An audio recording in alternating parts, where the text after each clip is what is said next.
Bonjour à toutes et toutes. Ce webinaire est le sixième de notre série sur les métiers et les secteurs. Série de webinaires initiée par la région Bourgogne-Franche-Comté en direction des acteurs du SPRO et de l'ensemble des professionnels de l'orientation, de l'emploi et de la formation professionnelle. Nous vous proposons aujourd'hui une rencontre autour des secteurs de l'agriculture.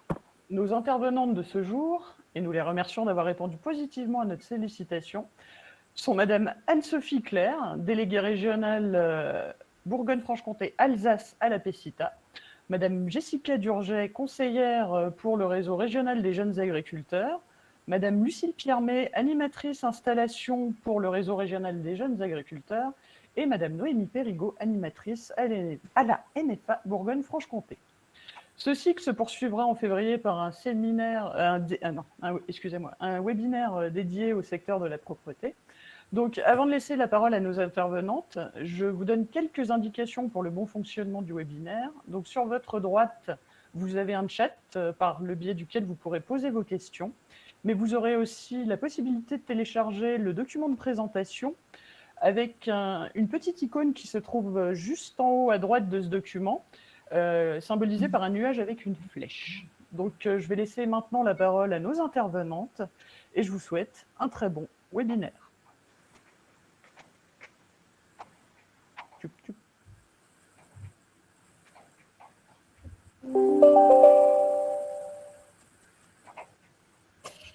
Donc, bonjour à tous, donc Noémie Périgot de l'ANEFA Bourgogne-Franche-Comté. Je vais commencer la présentation du webinaire. Je commence juste la présentation par quelques chiffres de l'emploi en agriculture. Donc, n'hésitez pas, si vous avez des questions, vous pouvez les poser en direct. Donc, par rapport aux chiffres de l'agriculture, je voulais juste vous faire part que la Bourgogne-Franche-Comté est la 4e région française en part d'emploi agricole. Donc, on voit bien que l'agriculture est très importante en Bourgogne-Franche-Comté par rapport aux autres structures. Voilà, quelques chiffres autres. Donc, 70% d'exploitants et d'actifs familiaux et 30% de salariés familiaux, donc sur les 50 000 actifs en Bourgogne-Franche-Comté. On retrouve 26 000 exploitations, donc de toutes cultures différentes, viticulture, etc. Parmi donc ces exploitations, on retrouve 75% des actifs qui sont des hommes et donc 25% des femmes. Et pour le chiffre en installation en 2019, il y a eu 593 installations. Pardon. Donc, quelques chiffres par rapport à la répartition des emplois en agriculture. Donc là, il y a un petit camembert de répartition des emplois par département. Donc, on peut voir voilà, que c'est en Saône-et-Loire avec 24% des emplois qui est le département le plus représenté en agriculture, suivi de la Côte d'Or avec 20%. Je détaille un peu plus à la suite. Je crois qu'il y a une question. Par rapport au volume de travail, donc des exploitants et au volume de travail des salariés agricoles. Donc pareil par rapport au département, donc je vous mets la répartition. Donc c'est toujours en Saône-et-Loire par rapport aux exploitants qu'on retrouve le plus au niveau du volume de travail, donc 25%. Et par rapport aux salariés, donc là, c'est en Côte d'Or avec 35% de volume de travail au niveau des salariés. Vous pouvez regarder plus tard quand vous téléchargerez le PowerPoint pour avoir tous les détails. Je ne vais pas non plus tout dire les chiffres par rapport au département. Là, je vous donne quelques données. Donc, pareil, donc, répartition des exploitants employeuses, exploitation employeuse de main-d'œuvre. Donc, répartition par département. Pour chaque département, je vous ai mis le chiffre du nombre d'exploitations employeuses, mais aussi la répartition par filière. Donc, vous pouvez voir que chaque filière et chaque département a des filières différentes. Donc, je vais prendre par exemple en Côte d'Or, donc on retrouve 1865 exploitations employeuses et la répartition est surtout donc en viticulture. 51% de ces exploitations sont en viticulture, 40% en culture élevage non spécialisé et 4% en culture spécialisée. Dans le Doubs, donc je ne vais peut-être pas non plus tout faire les départements, ça peut être long. Vous pouvez retrouver tous ces chiffres à la suite de ce webinaire. Donc dans le Doubs, voilà, pareil, exploitation, 798 exploitations employeuses. La répartition, donc c'est surtout de la culture et de l'élevage non spécialisé. Donc c'est de la polyculture élevage surtout. Là donc. Ensuite, je vous mets la répartition, donc la Nièvre, la Haute-Saône, la Saône-et-Loire. Donc on peut voir que la Saône-et-Loire, c'est la viticulture, contrairement à la Nièvre qui est plutôt donc culture élevage non spécialisé, donc c'est polyculture élevage. Et les 2 derniers départements, donc dans l'Yonne et le territoire de Belfort. Voilà. Quand je mets élevage spécialisé de gros animaux, c'est les porcs, les bovins, etc. Voilà. Par rapport aux tendances actuelles, donc on peut voir actuellement que le nombre de chefs d'exploitation diminue et le salariat donc progresse. Donc on a plusieurs formes d'emploi qui se diversifient, donc plutôt de l'emploi direct, des groupements d'employeurs plutôt traditionnels, les services de remplacement et les groupements d'employeurs départementaux ou les CUMA et les entreprises de travaux agricoles. Donc en résumé, donc il y a une diminution de la main-d'œuvre familiale. Donc on a besoin de salariés actuellement en Bourgogne-Franche-Comté. Et donc il y a les outils de production qui se spécialisent. Donc on a besoin également de compétences à tous les niveaux de qualification. Également le vieillissement de la population active. Donc on a besoin de renouvellement des actifs agricoles avec des porteurs de projets non issus du milieu agricole. Voilà, si vous n'avez pas de questions, je vais passer vraiment spécifiquement à l'ANEFA Bourgogne-Franche-Comté. Donc nous sommes une association. On fait la promotion des métiers et des formations en agriculture. On a aussi pour objectif de développer l'emploi agricole et d'informer sur le besoin en recrutement de salariés agricoles. Donc, nous sommes une association donc, nationale et nous avons des antennes au niveau des régions, donc pour l'ANEFA Bourgogne-Franche-Comté, et on a aussi des antennes au niveau des départements. Donc, on met en place différentes actions, donc des mises en relation, des offres et des demandes d'emploi donc, sur notre site de l'agriculture recrute. Nous faisons également la promotion des emplois, donc permanents et saisonniers. Et nous faisons aussi la promotion des métiers et des formations. Donc, toutes les animatrices des départements se rendent sur des forums emploi, peuvent aussi faire des visites d'exploitation, des job dating, des informations collectives, etc. Et nous faisons bien entendu des actions auprès des prescripteurs de l'emploi, donc pour promouvoir les métiers et renseigner tout le monde sur l'agriculture.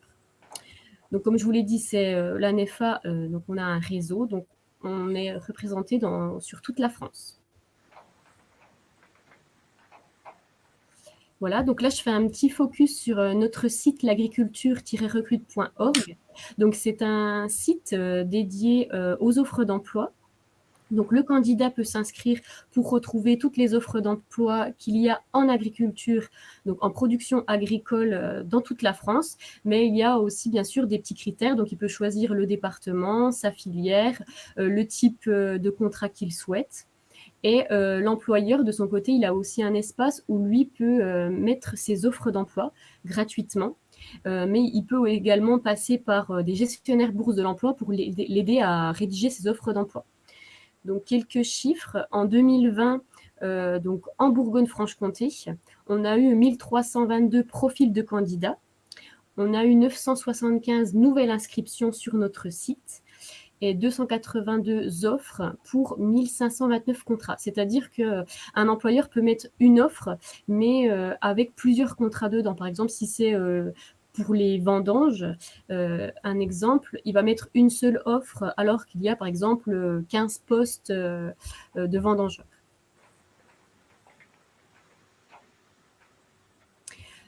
Par rapport aux métiers en tension en production agricole dans notre région, je vous ai fait une petite liste. Donc, tractoriste en viticulture, agent d'élevage laitier, agent d'élevage porcin, mécanicien réparateur en matériel agricole, agent en grande culture, agent agricole polyvalent, conducteur d'engins agricoles et agent viticole. Ça, c'est vraiment les métiers en tension qu'on a recensés actuellement, mais il y en a quand même d'autres évidemment. On a un partenariat avec Pôle emploi, c'est-à-dire que nos offres sur l'agriculture recrute sont également publiées directement sur le site de Pôle emploi et inversement. S'il y a des offres en agriculture publiées sur le site de Pôle emploi, elles sont également retransmises sur notre site l'agriculture recrute pour plus de diffusion et plus de communication sur ces offres. Et actuellement, on retrouve un peu plus de 120 offres sur notre région, dont 40% en CDI. Je vous donne quelques outils de communication que nous pouvons vous fournir si à la demande. Donc, nous avons créé des fiches métiers en partenariat avec les jeunes agriculteurs. Ces fiches métiers sont du coup déclinées en filières et dans ces filières, il y a quelques chiffres sur les emplois, il y a quelques exemples de métiers et il y a aussi les formations que l'on peut faire pour accéder à ces métiers. Ces fiches-là, on peut vous les fournir, elles sont recto verso, elles sont en format PDF, donc elles sont donc c'est vraiment Bourgogne-Franche-Comté. Nous avons aussi un guide des métiers. Donc ça, c'est le guide des métiers au niveau national. Donc toutes les fiches du guide de métiers, elles sont à télécharger sur notre site internet, donc au niveau national, anefa.org. Voilà. Excusez-moi de vous couper, oui. Noémie. Du coup, il y a une petite question. On me demande si les offres de poste dans la viticulture sont en lien avec les offres déposées auprès de Vita Bourgogne. Alors, on est deux structures différentes. Donc, Vita Bourgogne, elle s'est représentée que sur 3 départements de la Bourgogne-Franche-Comté. Et nous, à NEFA Bourgogne-Franche-Comté, on a des offres viticoles parce qu'on représente tous les métiers de l'agriculture, donc agriculture, forêt, paysage, viticulture, donc sur toute la Bourgogne-Franche-Comté. Donc, il se peut qu'il y ait des offres sur notre site internet l'agriculture recrute qui sont aussi sur le site de Vita Bourgogne. Voilà. Oui, je crois qu'il y a une autre. Il y a Madame Boulac qui pose une question concernant les offres de poste dans la viticulture. Auriez-vous un lien avec les offres déposées auprès de Vita Bourgogne ? Non, nous n'avons pas de lien avec le site de Vita Bourgogne. On a juste un lien avec Pôle emploi. Puisque en fait notre site internet il est au niveau national, donc nous n'avons pas de lien spécifique. Les liens ne marchent qu'au niveau national. Donc Pôle emploi ça a marché au niveau national, mais Vita Bourgogne c'est spécifique à la Bourgogne, donc on ne pourra pas mettre de lien entre nos sites internet. Et du coup, il y a une autre question. Donc, qui les personnes doivent-ils contacter pour avoir ces fiches métiers ? C'est moi. Donc, je peux vous donner mes coordonnées en fin de présentation. Est-ce que ces fiches métiers, par exemple, on peut mettre un lien aussi avec la vidéo qui sera publiée après pour que les personnes puissent voir la présentation puis accès aussi aux fiches. Voilà, je pose une question technique du coup. Oui, on peut même compléter le PowerPoint qu'on peut renvoyer dans un second temps avec vos coordonnées. Les personnes peuvent même passer par moi pour les demander. Je leur donnerai volontiers, il n'y a pas de souci. Super. Okay. Très bien. Et du coup, il y a une autre question aussi. Oui. Donc, comment se complète l'offre de la NFA avec celle des structures départementales telles que les groupements d'employeurs et les services de remplacement ? Alors là, du coup, on a un partenariat donc avec les groupements d'employeurs et les services de remplacement. Du coup, toutes leurs offres d'emploi sont également sur notre site internet. Donc en général, nos animatrices au niveau des départements se connaissent très bien avec les animatrices des groupements d'employeurs ou des services de remplacement. Du coup, elles font des échanges régulièrement et les offres sont sur sur l'agriculture recrute. D'accord. Et du coup, petite question complémentaire, est-ce que les fiches métiers sur les filières BFC sont disponibles sur le site ? Alors, pas sur le site du national, mais sur le site de Bourgogne-Franche-Comté. On a aussi un site internet. D'accord. Et je pourrais aussi, donc les 2 autres petits guides que je vais vous parler tout de suite, là, ils sont aussi à télécharger sur notre site internet. Donc c'est bourgogne-franche-comté.org. Bon, je l'ai mis aussi en bas de la présentation. D'accord, merci. Donc voilà, pour le guide des contacts, donc nous avons créé en fait un guide des contacts formation emploi de la branche agricole, puisqu'on s'est rendu compte qu'on avait certains conseillers Pôle emploi ou mission locale, des fois quand ils recevaient des demandeurs d'emploi ou des prescripteurs de l'emploi, ils n'avaient pas tous les contacts de contacts référents en agriculture pour renvoyer toutes les demandes des interlocuteurs. Donc sur ce guide, en fait, vous pouvez avoir tous les contacts référents. Donc, si la personne veut découvrir les métiers et les formations en agriculture, ils ont une liste de contacts. S'ils veulent se former, comment ils doivent faire, qui ils doivent contacter, s'ils veulent s'installer, s'ils veulent trouver un emploi. Voilà, c'est un petit guide qui résume un peu tous les référents emploi. Donc, ce guide, il est en PDF également sur notre site internet que vous pouvez télécharger.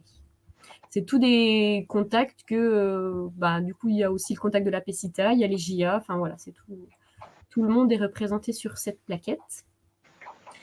Et pour l'enseignement agricole, donc c'est un petit guide qu'on a mis à jour au niveau de la Bourgogne-Franche-Comté qui recense toutes les formations en agriculture. Donc, nous avons des formations donc, dans les établissements privés et publics de toutes les filières. Donc, voilà, agriculture, viticulture, forêt, paysage, etc. Donc, ce site, il n'est pas encore sur le site internet puisqu'il est en finalisation. Donc, normalement, il devrait dans 2-3 semaines être sur le site avec toute la mise à jour. Donc, on espère, normalement, on est dans les finitions. Voilà.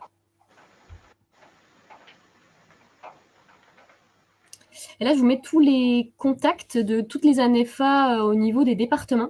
Donc, n'hésitez pas à les contacter si vous avez besoin qu'elles viennent plus précisément vous expliquer l'emploi ou les postes qu'il y a pour voir dans les départements. Si vous avez des personnes qui viennent vous voir avec des demandes spécifiques, elles pourront aussi répondre à vos questions. Et je croyais que j'avais mis le site internet en dessous. Peut-être qu'on pourra remodifier pour que je remette le site internet en dessous de la diapo. Voilà, s'il n'y a pas d'autres questions, je vais passer la main aux JA, aux jeunes agriculteurs. Alors bonjour à tous. Du coup, voilà, on va sur cette partie-là parler à deux voix avec ma collègue Lucille pour le réseau des jeunes agriculteurs. Donc c'est vrai qu'on fait le lien avec Noémie, on travaille beaucoup ensemble sur la partie promotion des métiers. Comme vous l'avez vu sur la partie ANEFA, Noémie travaille beaucoup sur la promotion des métiers en général et de l'emploi. Et du coup, nous, au niveau jeunes agriculteurs, on est plus sur la partie installation. Donc installation en agriculture, c'est des jeunes qui s'installent, qui reprennent une ferme et qui deviennent chefs d'exploitation. Donc, du coup, moi, je vais vous présenter très rapidement la structure, donc les jeunes agriculteurs. Et puis après, Lucille, qui est spécialiste sur l'installation en Bourgogne-Franche-Comté, vous dressera un petit peu tous les chiffres de l'installation et puis les profils des porteurs de projets. Alors, du coup, le réseau jeunes agriculteurs en Bourgogne-Franche-Comté, enfin, le réseau jeunes agriculteurs, c'est un réseau national avec donc une déclinaison en région et en département et également au niveau local. Donc, c'est vrai que voilà, c'est vraiment une structure un petit peu pyramidale pour regrouper tous les jeunes agriculteurs, donc les jeunes de moins de 35 ans. Donc, c'est un syndicat agricole, un syndicat de professionnels qui est composé exclusivement de responsables de moins de 35 ans.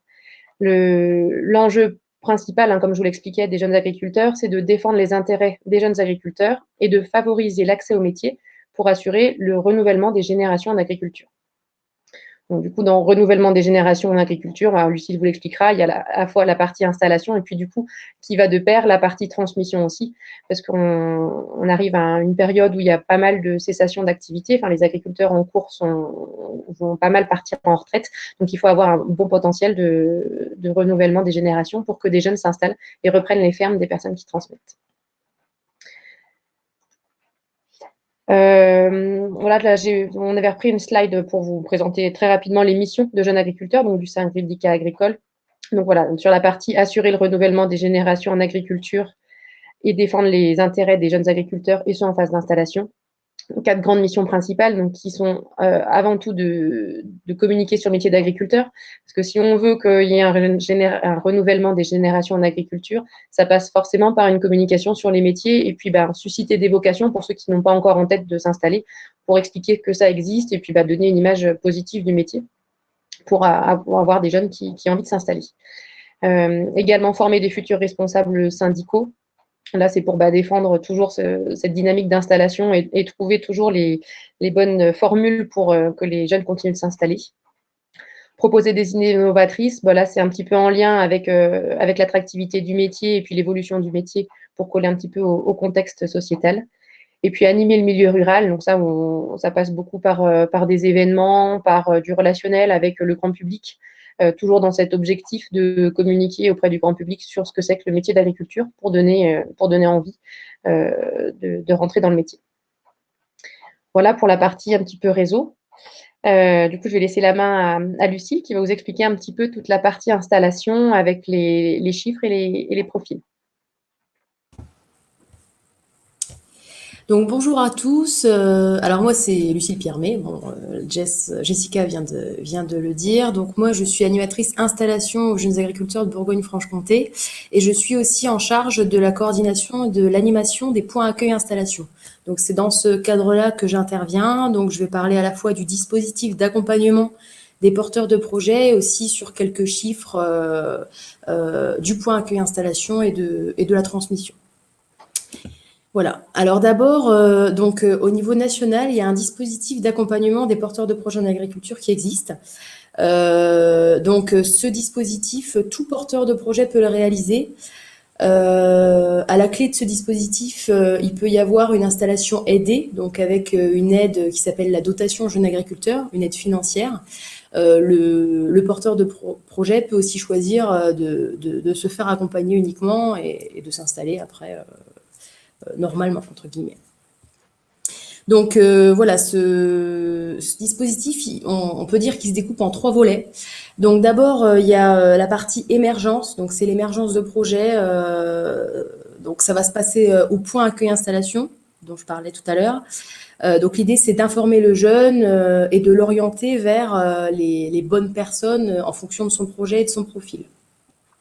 Ensuite, il y a une phase de formation et de test pour que le jeune puisse monter en compétences et qu'il puisse aussi tester si l'activité agricole telle qu'il la souhaitait lui convient, est-ce qu'il faut modifier des choses. Donc cette phase-là, dans le parcours, c'est au moment du plan de professionnalisation personnalisé. Et ensuite, il y a une 3e phase, donc c'est le montage du plan d'entreprise, du plan économique du projet.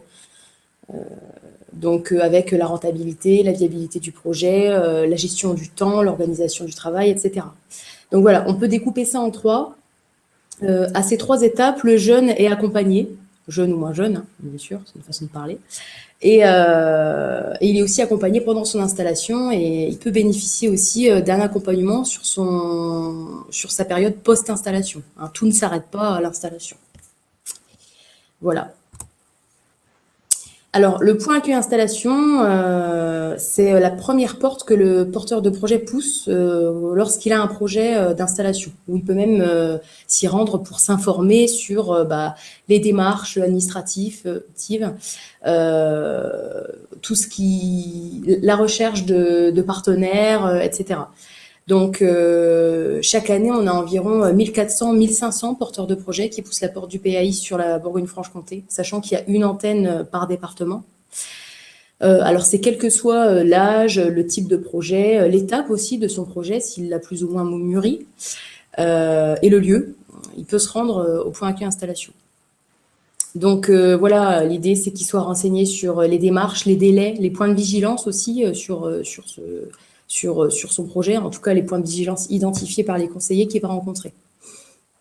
Alors chaque année, le point accueil installation développe des partenariats avec différentes structures. Alors ça va des conseillers de gestion aux filières. Il peut y avoir, ça peut aussi aller vers l'artisanat. En fait, ça dépend vraiment des projets. En tout, on a environ 150 partenaires fléchés vers lesquels les conseillers vont orienter les porteurs de projets en fonction de leur projet, de leur profil. Donc, une autre mission du point accueil installation, c'est aussi d'informer les porteurs de projets ou le grand public. Donc, pour ça, chaque PAI en département réalise des interventions dans les établissements scolaires ou les organismes de formation, alors auprès d'un public scolaire ou un public en reconversion qui suit une formation adulte. Il y a aussi des interventions qui se font auprès du grand public lors d'événements type fête de l'agriculture, etc. On peut également intervenir auprès des prescripteurs de l'orientation, pardon, excusez-moi. Donc pour ça, on a un groupe régional en fait des conseillers et il ne faut pas hésiter à nous solliciter s'il y a besoin de plus de détails ou d'un focus sur un type de filière ou voilà, faut pas hésiter à nous solliciter. Au contraire, on est vraiment là aussi pour renseigner sur tout ce que je vais vous décrire après, les profils, le dispositif, etc. Donc voilà, là je vous ai remis les antennes PAI de la région. Donc il y en a dans chaque département. Sachant que Doubs, territoire de Belfort, c'est la même équipe en fait. Mais voilà, sur Doubs, territoire de Belfort, ils ont plusieurs antennes. Donc voilà, ça je pense que vous l'aurez dans le diapo par la suite. Alors maintenant, sur les chiffres de l'installation. Alors ici, c'est des chiffres 2019. Je viens de recevoir ce matin le bilan 2020, donc je peux vous donner quelques tendances. Sur cette année, hein, forcément, on a déjà fait des bilans, ne serait-ce que des profils ou des types de projets. Donc, alors sur l'année 2019, on était à 1437 porteurs de projets rencontrés, sachant qu'on a aussi des personnes qui viennent plusieurs fois dans l'année pour s'informer plusieurs fois si le projet évolue ou change complètement. C'est surtout en Saône-et-Loire qu'on a un grand nombre de porteurs de projets puisqu'on est à 316.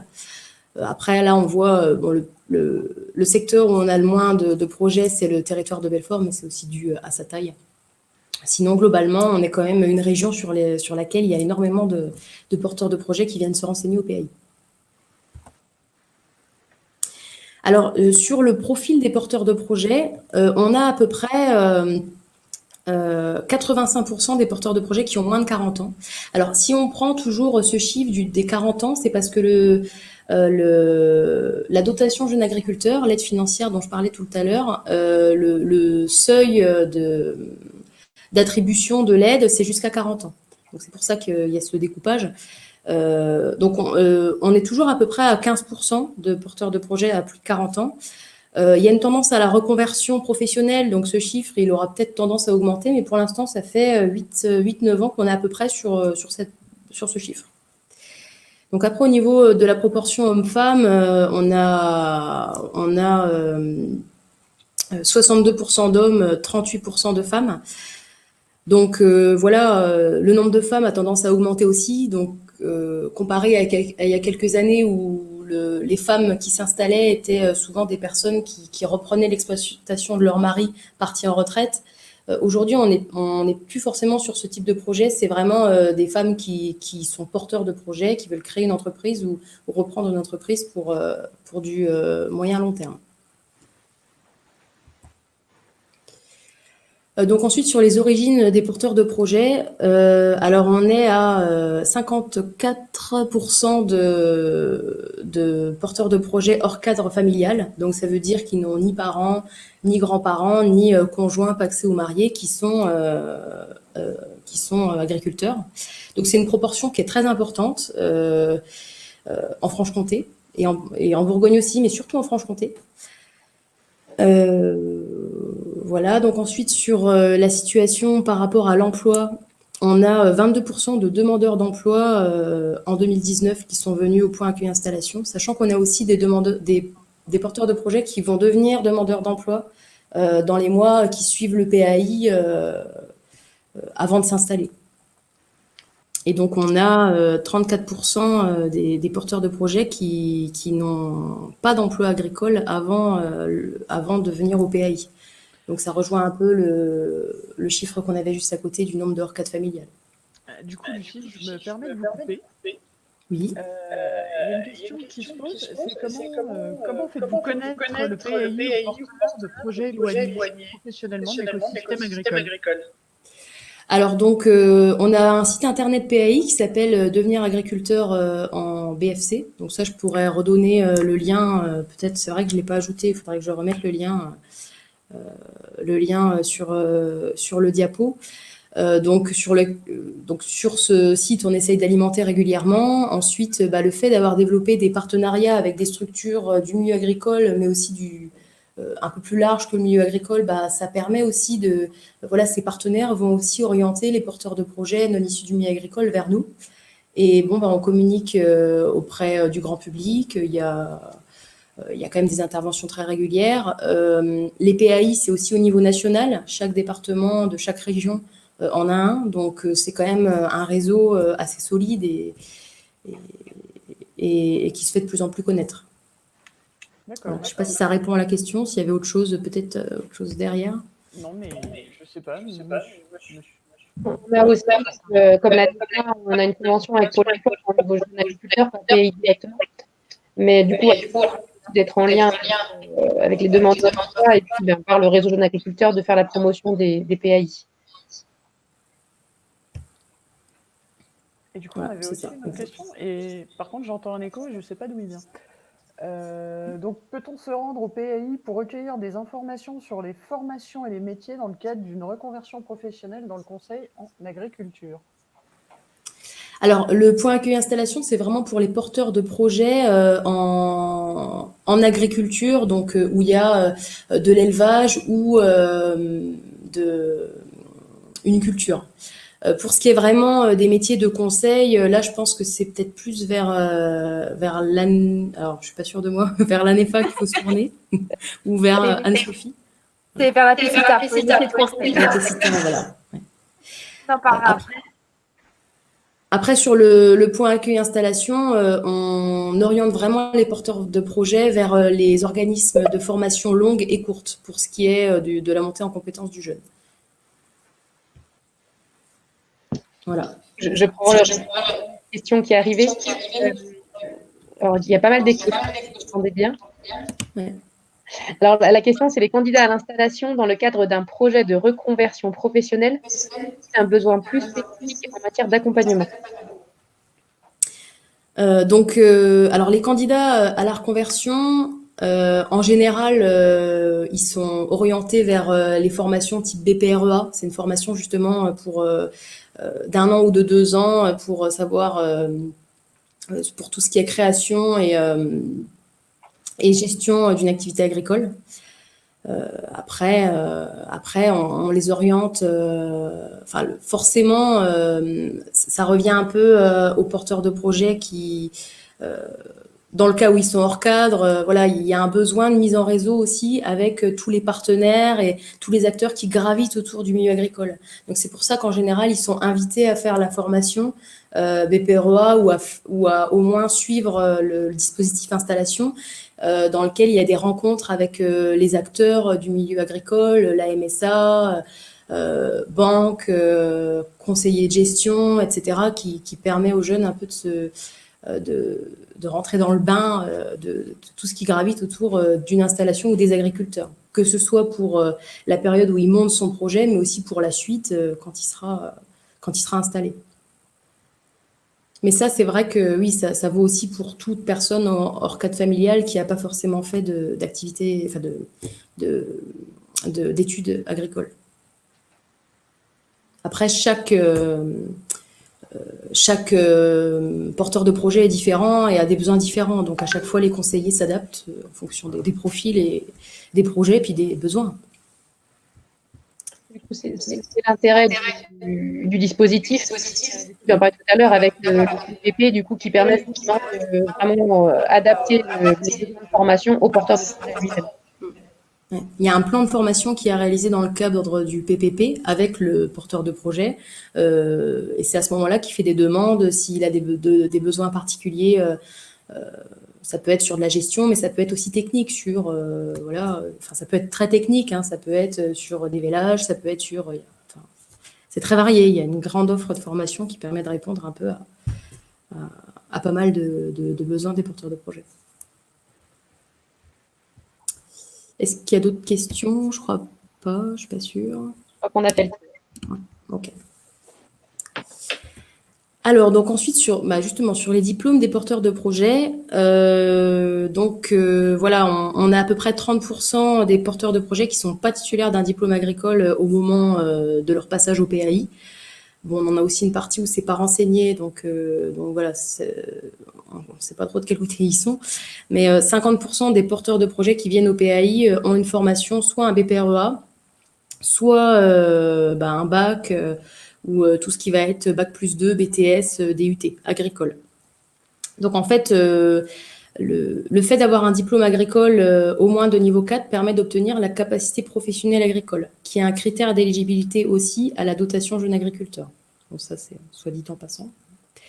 Et donc, dans les personnes qui n'ont pas de diplôme agricole, à ce moment-là, au moment du PAI, elles n'ont pas le diplôme, mais après, elles peuvent se former, faire un BPREA, faire une autre formation qui leur permet d'obtenir les compétences via le PPP, comme on disait tout à l'heure. Donc ensuite, sur les grandes tendances de production. Alors ça, c'est sur l'année 2019. Du coup, pendant midi, j'ai regardé le bilan 2020 et je peux vous donner les tendances de 2020.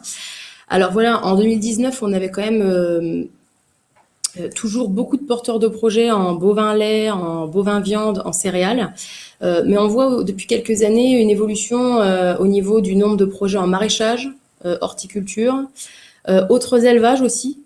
Autres cultures, donc ça va être par exemple, c'est un exemple parmi tant d'autres, mais plantes aromatiques et médicinales, ou voilà, ça va être des ateliers de diversification ou des activités atypiques, innovantes, hors grande filière, comme on les qualifie, voilà, sur des filières sur lesquelles on n'a pas toujours des références, c'est assez nouveau, des fois ça n'existe pas encore sur la région, mais il y a vraiment une tendance forte en 2019 et en 2020 aussi. En fait, voilà, en 2020, il y a eu une forte tendance aussi sur ces nouveaux profils, mais aussi sur des exploitations de plus petite taille avec plus d'ateliers. Donc voilà, ça ne va pas forcément être de gros ateliers. Par atelier, j'entends par exemple une production de vaches laitières et une production de culture de vente, de céréales. C'est deux ateliers différents. Donc voilà, ça va être des projets plus petits, mais sur lesquels on a plus d'activités différentes. Voilà. Et cette année, il y a vraiment eu un effet confinement. Ça s'est senti juste après le confinement ou même pendant pour certains départements où il y a des personnes qui avaient une activité qui n'avait rien à voir avec le milieu agricole, dans laquelle ils se retrouvaient plus forcément. Et bon, le fait d'avoir été confinés et parfois enfermés malheureusement à l'intérieur pendant 2 mois, ça leur a donné envie d'avoir un retour aux sources ou un retour à la campagne, de changer de cadre de vie, d'améliorer son cadre de vie. Donc ça, vraiment, sur l'année 2020, ça s'est fortement ressenti. Voilà. Donc ensuite, alors, les potentialités liées à la transmission. Alors, pour parler de l'autre facette, en fait, du renouvellement générationnel en agriculture, donc, ce qu'il faut retenir sur le secteur agricole, c'est que on a un vieillissement de la population agricole aujourd'hui. Donc là, on le voit sur la pyramide des âges qui est affichée. Alors, elle date déjà d'il y a quelques années. On voit que voilà, la proportion d'agriculteurs de 65, 55, 50 et 45 ans est vraiment assez élevée. Donc, toutes ces personnes-là, c'est un départ en retraite dans 5, 10, 15 ans. Et en face, donc on peut le voir ici, il y a voilà, les 18, 24, 30 ans sont pas forcément très nombreux à s'installer. D'autant plus qu'on différencie vraiment taux de remplacement et taux de renouvellement. En fait, voilà, il y a une différence entre l'offre d'exploitation à reprendre et la demande des porteurs de projets qui viennent au PAI. Par exemple, on a fait un speed dating. Le PAI a fait un speed dating cédant-repreneur en septembre dernier. Donc, on avait énormément de cédants en production laitière, viande, enfin bovin viande, qui sont venus en recherche de repreneurs. Et en face, beaucoup de porteurs de projets qui nous ont contactés, c'était pour des petits ateliers, du maraîchage, donc bio. On avait aussi, en général, il y avait vraiment un écart entre les deux, et notamment aussi sur l'association. Il y a beaucoup de cédants qui recherchent un associé ou d'agriculteurs qui recherchent un associé, et en face, on a des cédants des porteurs de projets qui veulent avoir leur propre structure. Donc ça se ressent et la tendance ne fait que s'accélérer depuis quelques années et c'est toujours le cas. Voilà. Je ne sais pas si l'exemple est parlant, mais c'était un peu pour expliquer, pour illustrer ça. Il y a une petite question aussi, si je peux. Oui. Donc, les candidats à l'installation dans le cadre d'un projet de reconversion professionnelle ont-ils un besoin plus spécifique en matière d'accompagnement? Je crois que c'est la question que Jessica a lue tout à l'heure. Ok, autant pour moi. Pas de problème. Donc ensuite, ici, j'ai remis l'accompagnement du public cédant. Parce que de la même façon qu'il y a un point accueil installation, il y a un point accueil transmission dans tous les départements de Bourgogne-Franche-Comté. Alors au point accueil transmission, donc c'est les mêmes fonctions d'accueil, d'accompagnement et d'orientation. En 2019, on a eu à peu près 250 cédants qui sont venus au PAT. Donc par rapport au nombre de cédants réels, c'est vraiment une petite proportion. Il y a vraiment du travail à faire pour aussi que les cédants anticipent leur transmission, parce que c'est un peu un problème aussi sur l'anticipation de cette étape de leur carrière. Donc sur ces 250, il y en a une centaine environ qui ont inscrit leur exploitation au répertoire des parts installation. Donc ça aussi, c'est un dispositif de transmission qui est sur tous les départements de Bourgogne-Franche-Comté, qui peut être consulté par tout le monde, sur lequel on a les exploitations à céder sur le territoire. Et le contact du cédant pour éventuellement échanger davantage. Et ça peut déboucher sur des installations. C'est déjà le cas d'ailleurs. Il y a des jeunes qui s'installent sur des exploitations qu'ils ont vues au RDI. Et donc en 2019, on avait 27 rendez-vous PAT qui ont débouché sur un Start Agri, qui est un dispositif d'accompagnement, en fait, de mise en relation entre... de test plutôt, entre un cédant et son repreneur sur l'exploitation, ou un associé et le futur associé, pour voir si la structure convient aux jeunes et si l'organisation du jeune convient aussi au cédant. Donc sur le RDI, actuellement, on est à peu près on doit être autour de 312 offres cette année. Dont 200 en société, justement. En société, donc, qui ne trouvent toujours pas de preneurs, puisqu'il y a beaucoup de porteurs de projets qui souhaitent s'installer en individuel. Voilà, je crois que j'ai fait le tour. Oui. Donc voilà, s'il y a des questions, vous n'hésitez pas à les poser. J'ai été assez longue, donc je vais m'arrêter là. Voilà. Je passe la main à Anne-Sophie. Bonjour à tous. Il y a un petit souci sur le PowerPoint, apparemment. On va voir si ça fonctionne. Alors, donc, Anne-Sophie, vous m'entendez? Ça résonne, je crois. C'est bon. Je ne sais pas si tout le monde a les micros coupés, du coup. Donc, moi, je vais vous parler... Je suis désolée, ça résonne à chaque fois. C'est bon, ça passe. C'est les micros. Donc, je vais vous parler un peu de la PECITA et de qui on est. Donc, il y a eu l'ANEFA et les JA, les jeunes agriculteurs, qui vous ont présenté un peu tout ce qui se passait dans l'exploitation. Moi, je vais vous parler en fait des métiers connexes aux exploitations, parce que sans les exploitations, la PECITA ne serait pas là aujourd'hui. Mais il y a plein de métiers autour des exploitations. Donc déjà, APECITA, ça veut dire Association pour l'emploi des cadres, ingénieurs et techniciens du domaine agricole. Et on travaille aussi sur tout ce qui est métier de l'agroalimentaire et dans l'environnement. Donc, on existe depuis 1954. On est aussi une association paritaire et on a une présence, on est un organisme national avec une présence régionale. On a des bureaux dans chaque région. Donc, on a 3 missions. La première, c'est conseiller et orienter les candidats dans leurs projets dans le secteur agricole. Je reviendrai dessus plus précisément après. On accompagne les entreprises dans leur recrutement et on contribue à l'insertion professionnelle des jeunes qui sont en formation dans les centres de formation agricole. Donc, moi, je représente le bureau de Dijon et Colmar. Donc, on est 4. Il y a 2 conseillères à Dijon, donc Olivia et Garance, du coup. Emmanuel qui est à Colmar et moi qui navigue sur les 2 bureaux. Donc, vous avez nos coordonnées s'il y a besoin après pour nous appeler. Donc, en ce moment, on est en télétravail. Donc, vous tomberez sur moi systématiquement. Mais je vous renseignerai sans problème. Alors, on a 3 sites internet et un site partenaire, du coup. Donc, on a notre site apesita.com où vous retrouvez nos offres d'emploi, du coup, et des informations sur les filières. Un autre site qui s'appelle Job Agro, qui est spécifique au domaine agroalimentaire et qui diffuse que des offres d'emploi. On a notre site Agro-Orientation, donc qui présente les métiers, les formations en agricole.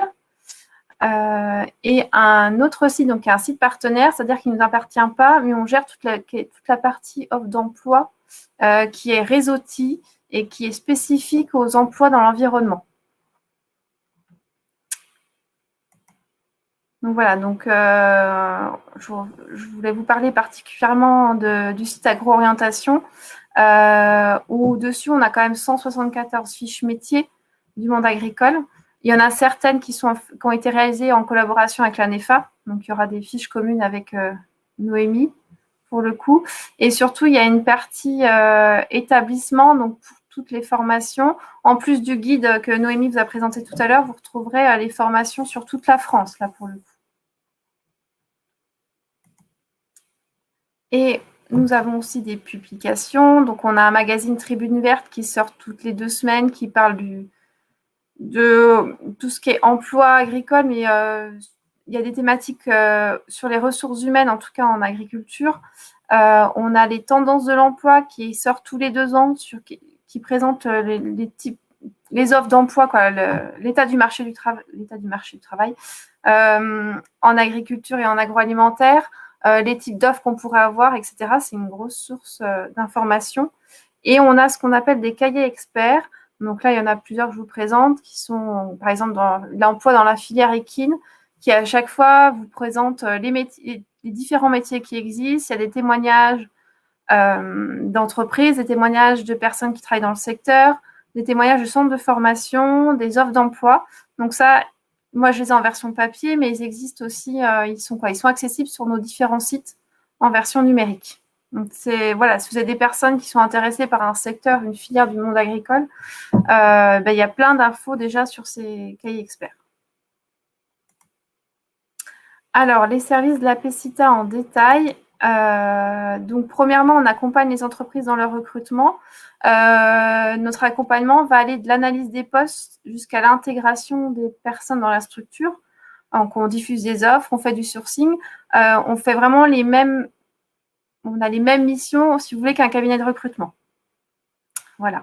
Et en plus, on fait aussi de la formation pour les employeurs en recrutement, en management, en gestion de conflits.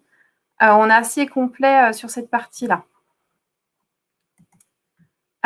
Pour les organismes de formation, donc on intervient en centre de formation. On va présenter, par exemple, les marchés de l'emploi. On va parler de comment on définit son projet professionnel, comment on le construit. On peut aller aussi, on va parler de tout ce qui est technique de recherche d'emploi. Parce que comme on fait du recrutement, nous 4, on est polyvalentes, nous 4, on fait du recrutement auprès des entreprises du secteur. On sait ce que les entreprises attendent exactement dans un CV, une lettre. Donc, on guide vraiment les jeunes dans ce sens-là pour que leur candidature soit attractive pour les employeurs. Et aussi, ça nous arrive, on va les former, du coup, les enseignants, les formateurs sur comment accompagner les jeunes dans la construction de projets. Et notre dernière mission qui est avec les candidats, donc en fait, on fait pas mal de choses. On va aller sur de simples entretiens conseils, donc sur rendez-vous, donc en ce moment en visio, mais ça peut être en physique, pour les conseiller sur leur orientation, leur reconversion, sur les métiers, les filières, sur le marché du travail, sur leur recherche d'emploi. Donc, les entretiens sont gratuits. Et on va jusqu'au bilan de compétences, du coup. Et on a un service spécifique qui s'appelle le bilan professionnel, en fait, pour des demandeurs d'emploi qui auraient travaillé dans le secteur agricole. Ils bénéficient en gros d'un bilan de compétences gratuit, donc il ne fait pas appel à des financements CPF ou autres. Donc c'est intéressant pour ces personnes qui sont dans ce cas-là. Alors, je vais vous parler un peu de ce qui se passe dans nos secteurs. Donc l'APECITA, je vous ai bien précisé tout à l'heure, on est sur des postes de technicien à ingénieur. Donc, c'est-à-dire qu'on va diffuser des offres d'emploi avec un minimum de responsabilité techniques ou managériales. Vous allez retrouver très peu d'offres sur notre site, ça arrive parce qu'on a des partenariats, mais des postes d'ouvriers en exploitation agricole, on n'en aura quasiment pas. Du coup, c'est ces offres-là que vous allez retrouver sur le site L'Agriculture Recrute. Sur notre site, il y en aura très peu. Alors, ça, c'est les différentes filières qu'on peut retrouver. Donc, on travaille sur toutes ces filières. Je ne vais pas vous les présenter une à une. Vous pouvez les retrouver sur notre site. Mais c'est pour vous montrer que voilà, il y a plein de filières différentes dans le monde agricole et qu'il y a des postes partout et des postes qui sont en recherche du coup de personnel et pardon, je m'embrouille, mais qui sont en recherche où on a des postes à pourvoir. Voilà, je vais y arriver. Alors, l'APCITA, nous travaille une diversité d'entreprises. Donc, on a une partie sur des exploitations qu'ont présenté Noémie et les jeunes agriculteurs tout à l'heure. On travaille aussi avec des banques, on travaille avec des entreprises qui sont dans le commerce et la distribution, comme des coopératives agricoles, notamment sur Dijon. Il y a Dijon Céréales qui est une grosse entreprise. On travaille dans des entreprises qui sont dans le secteur de l'agrofourniture. Donc, je vous ai mis quelques exemples. C'est des entreprises qui travaillent sur de la semence, ça peut être sur des phytos, sur de l'engrais, etc. On travaille avec ce qu'on appelle des organisations professionnelles agricoles, donc les chambres d'agriculture, par exemple. On travaille avec des centres de formation, publics ou privés. On va recruter des enseignants, des formateurs, des directeurs d'établissement. Et on travaille aussi avec des établissements publics qui proposent aussi des offres dans le secteur. Et voilà, je ne sais pas représenter tous les métiers, ça vous pourrez le voir sur le site Agro-Orientation, mais il y a une diversité de métiers dans nos secteurs qui vont aller du technicien au conseiller, au poste de direction. Voilà. Après, il y a des postes, notamment dans le commerce, où on a énormément de demandes et on n'arrive pas à pouvoir les postes actuellement. On parlait des postes de conseiller agricole tout à l'heure. Donc, c'est des postes aussi on recrute où ça commence à être un peu plus compliqué en ce moment. D'avoir des candidats. Voilà, on a des postes spécifiques comme des techniciens en création génétique, etc. Mais vous voyez, il y a une multitude de métiers autour du secteur agricole. Il y a les ouvriers, il y a les chefs de culture, etc. Mais il y a aussi une multitude de métiers autour où on peut recruter. Alors, pareil, je n'ai pas encore les chiffres de 2020, ils sont en cours de création. Donc, pour l'année 2019, donc là, c'est des offres nationales. Du coup, on a eu 18 000 offres d'emploi pour 17 000 personnes inscrites sur notre site. Alors, 17 000 personnes, ça ne veut pas dire que c'est 17 000 candidats qui ont un profil agricole. Parfois, on a des personnes qui s'inscrivent sur le site qui ne correspondent pas au profil agricole, au profil qu'on pourrait rechercher en tout cas. Donc, ce qui fait qu'on n'arrive pas à pourvoir toutes les offres actuellement. Et j'ai fait un zoom quand même 2020 en Bourgogne-Franche-Comté. On a eu une baisse de 12% des offres, comme beaucoup de secteurs. Donc, cette année, on a eu 464 offres diffusées pour 729 candidats inscrits. On a eu plus de candidats cette année qui est lié au fait... il y a eu, Noémie pourra en parler, mais il y a eu à un moment donné des bras pour mon assiette. Donc, il y avait une campagne de com sur ça. On recherchait beaucoup de monde pour venir aider les agriculteurs sur leurs exploitations. Et du coup, on a eu beaucoup de personnes qui sont inscrites sur notre site à cet effet-là. Ils n'ont pas forcément retrouvé les offres chez nous. Mais voilà, on a eu une recrudescence de candidats, mais moins d'offres pour le coup cette année. Alors, donc on a des grandes disparités d'offres d'emploi dans Bourgogne-Franche-Comté.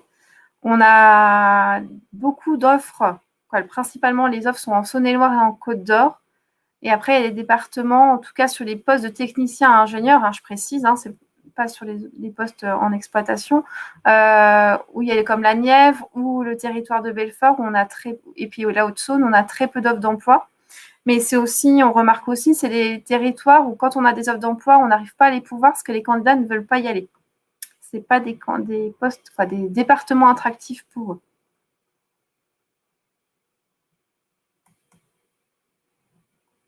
Là, je vous ai mis les répartitions des offres d'emploi par ce qu'on appelle par fonction chez nous.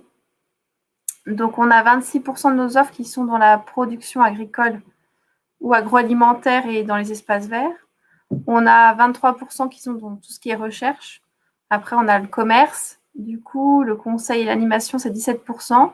Ce qu'on appelle métier support, c'est tous les métiers de comptable, d'assistante de direction, etc. C'est des postes aussi qu'on a en agricole. On a 8% de postes dans tout ce qui est qualité, hygiène. On a 8% de notre postes en enseignement et en formation et 3% sur des postes en direction.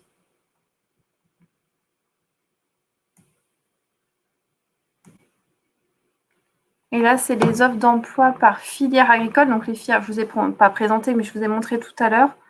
Donc, on a 16% de nos offres qui sont dans la production animale.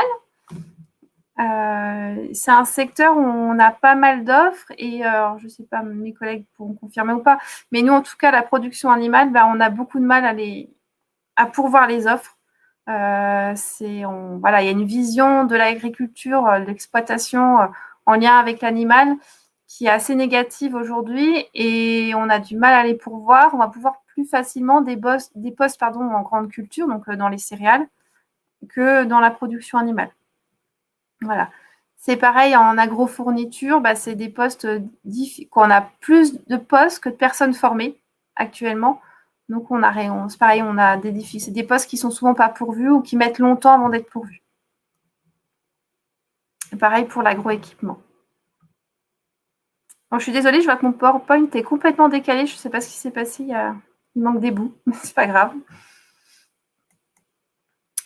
Alors, faut savoir que donc, sur notre site, on a plus de la moitié de nos offres qui sont en CDI.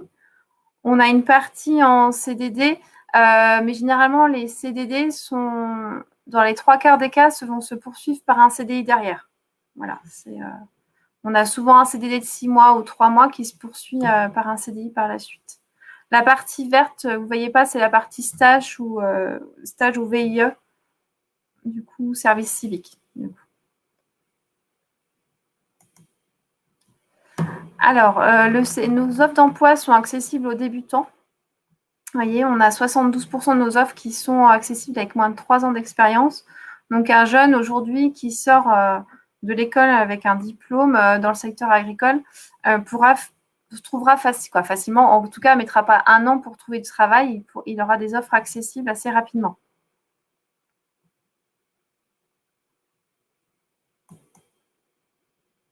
Voilà. Et là, je vous remettais les offres pour tout niveau de formation.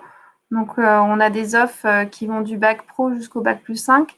Le pourcentage total est à plus de 100%. Ça s'explique que parfois, on a des offres d'emploi, des employeurs qui vont accepter un bac plus 2 jusqu'au bac plus 5. Ils peuvent mettre plusieurs niveaux de formation. Donc, des offres accessibles pour tout niveau.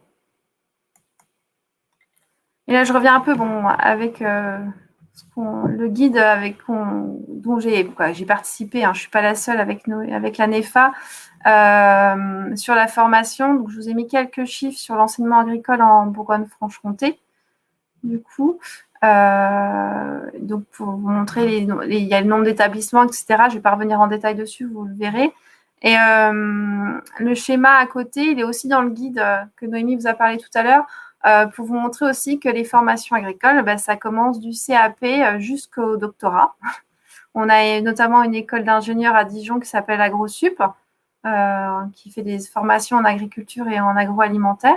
Du coup, donc, c'est accessible à tout niveau de formation. Les reconversions sont possibles. Il y a des formations accessibles pour adultes. Donc, il ne faut pas hésiter à envoyer les personnes se renseigner du coup dans ces secteurs. Il y a des questions apparemment. Oui, me revoilà, il y a des questions. Il y a une question justement sur les métiers support ou commerce. Est-ce qu'il faut y avoir forcément une expérience ou une formation ou des connaissances sur le secteur du secteur agricole? Alors, les métiers support, pas quand c'est du secrétariat, de la comptable, ça dépend quel type de structure, mais pas forcément. Mais par contre, pour un technico-commercial, ce qu'on remarque, c'est que les employeurs, ils vont pas nous demander des compétences en commerce, mais ils vont demander des compétences techniques pour le coup, des connaissances dans le produit. sur de la production animale, sur de la semence, sur s'ils doivent vendre des phytos, etc. Et ils vont nous demander des connaissances sur le produit, sur le secteur agricole, du coup, plus que des compétences commerciales. D'accord. Merci. Je ne sais pas s'il y avait d'autres questions ou pas. Moi, j'ai fini. Du coup, j'ai présenté un petit peu tout ce que j'avais à dire.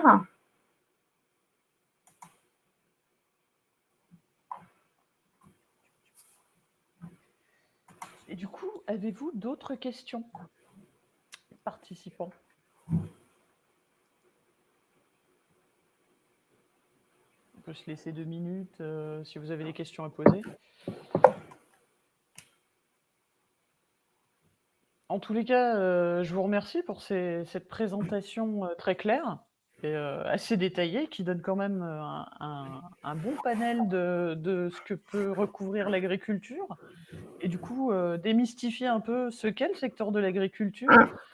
Donc voilà, merci aussi pour les questions auxquelles vous avez répondu.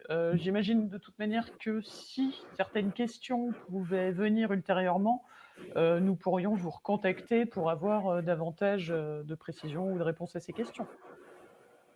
Tout à fait. Évidemment. Évidemment. On a toutes mis nos coordonnées, je crois. Donc, Voilà. pas Dans le hésiter. chat, on nous met que c'était très clair et détaillé. Et merci. Donc, je remercie nos 4 intervenantes pour cette très intéressante intervention. Merci à vous. Bonne journée à tous. Merci beaucoup, bonne journée. Bonne journée. Au revoir. Au revoir.